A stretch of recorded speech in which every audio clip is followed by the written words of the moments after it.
Hi, this is Jason from Horrific Nightmares. Welcome back to What's in the Bag, Jay. Now, this is where I pick 6 movies from my collection that I haven't seen, write their names on a piece of paper, throw them in the bag, and draw one at random, and of course, I do a review. Coming back from last week is The Medusa Touch,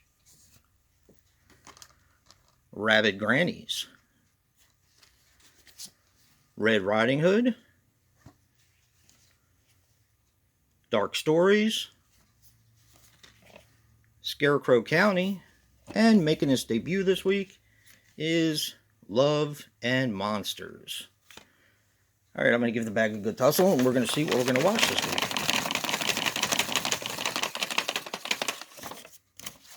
Alright, let's see.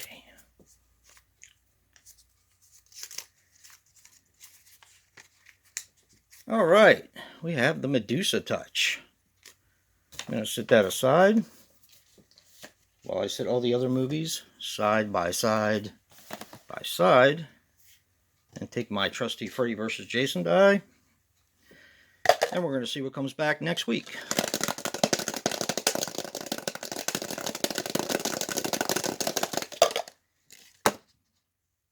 Three. Alright. Let's give the bag another good tussle, and I'll pick 3 out.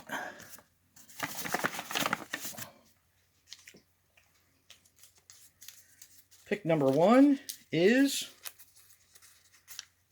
Dark Stories. Right there. Alright.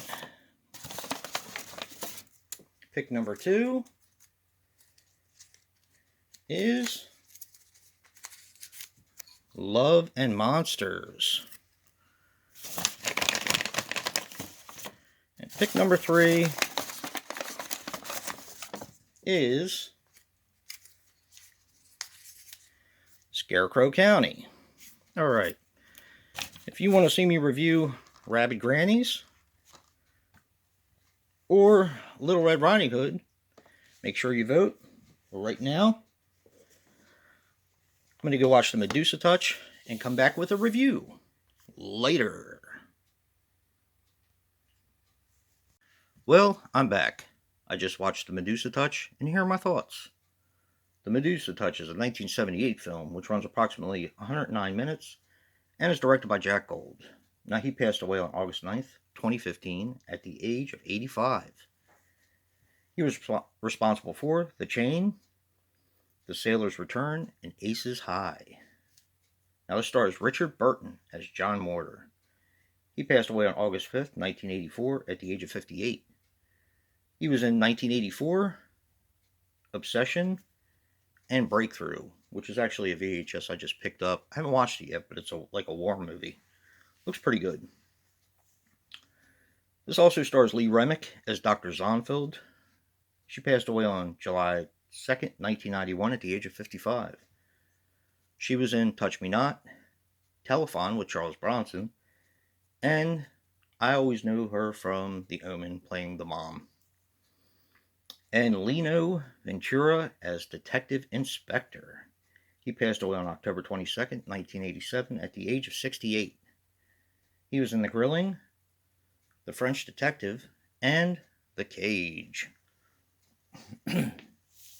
Now, this is a UK, France kind of co-production. And this is kind of a weird one because our lead character, John Mortar, actually gets bludgeoned almost to death in the very beginning of the film.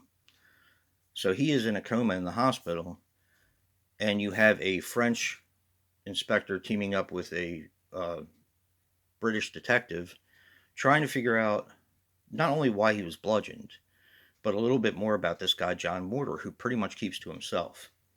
He is a writer, but like I said, he lives alone, and they don't really know anything about him. So they visit his neighbor, and they end up visiting his shrink, which is played by Lee Remick.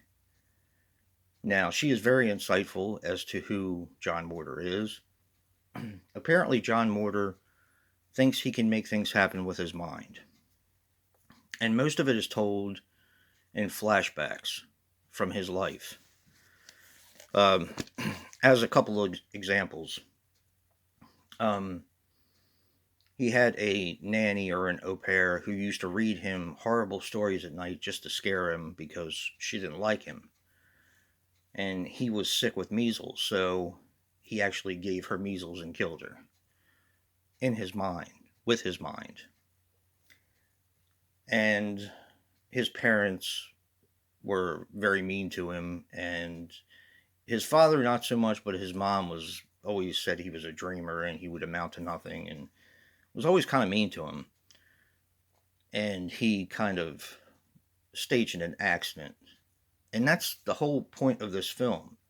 Are these just coincidences, or can he really do this with his mind? And for the entire movie, you're trying to figure out that balance. Now, I've seen this done in other movies, but this movie is fantastic, and it did it so much better.